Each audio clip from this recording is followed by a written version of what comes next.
कहते हैं महिलाओं के पेट में कोई भी बात नहीं पचती। लेकिन क्या जानते हैं ऐसा क्यों कहते हैं? और इस कहावत का महाभारत से क्या लेना देना है?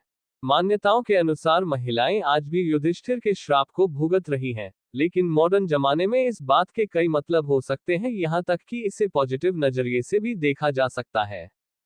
अक्सर लोगों को कहते सुना होगा कि महिलाओं को कोई राज नहीं बताना चाहिए, क्योंकि वो बातूनी होती हैं और उनके पेट में कोई बात नहीं पचती।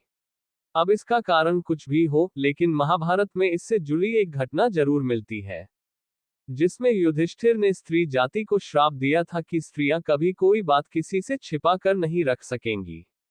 महाभारत में युधिष्ठिर के दिए श्राप को आज भी भुगत रही महिलाएं अच्छा करने पर भी मिलते हैं ताने। अब युधिष्ठिर ने ऐसा श्राप क्यों दिया, इसके लिए महाभारत की उस घटना को समझने की जरूरत है। साथ ही महिलाओं के लिए कही जाने वाले कहावत को बदलते जमाने के हिसाब से एक अलग नजरिए से देखने की भी जरूरत है, क्योंकि इस कहावत को हमेशा नेगेटिव फीलिंग के साथ देखा जाता है, जबकि कई बार वजह पॉजिटिव भी होती है। दरअसल महाभारत का युद्ध खत्म होने के बाद माता कुंती कर्ण को अपनी गोद में लेकर रो रही थी।